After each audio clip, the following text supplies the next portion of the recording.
Hello everyone.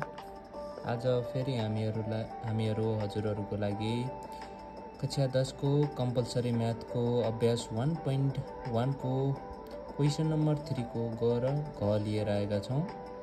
ग नम्बरको question र त्यसको सल्युसन यस प्रकार छ।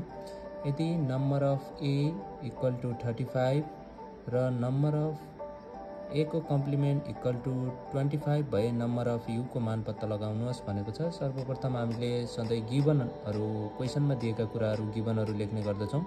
Number of A equal to 35, number of A को complement equal to 25, number of U equal to what. सूत्र अनुसार हामीलाई थाहा छ नम्बर अफ यु भनेको number of A plus number of A को कम्प्लिमेन्ट हो।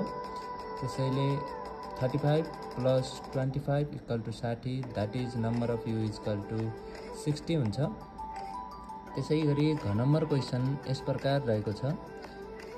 दुईवटा समूह पी र क्यू मध्ये पीमा 40वटा, पी युनियन क्यूमा 60वटा र पी इन्टरसेक्सन क्यूमा 10वटा सदस्य छन् भने समूह क्यूमा जम्मा कति सदस्य छन् पत्ता लगाउनुहोस् भनेको छ।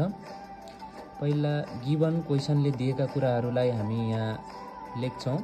Number of P equal to 40, number of P union Q equal to 60, number of P intersection Q equal to 10 र number of Q equal to what छ।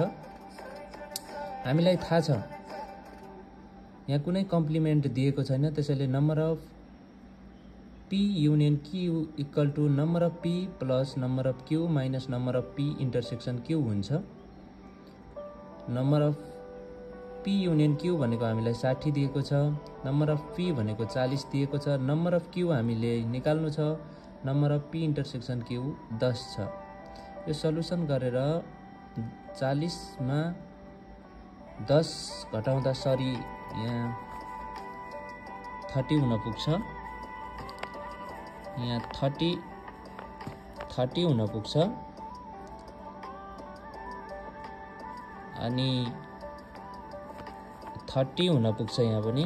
त्यसरी number of Q equal to 60 minus 30, 60 minus 30 हुन पुग्छ। Number of Q equal to हेर्न सक्नुहुन्छ, sorry यहाँ गल्ती भयो, 60 माइनस 30 इक्वल टु 30 एन्सर हुन्छ। धन्यवाद।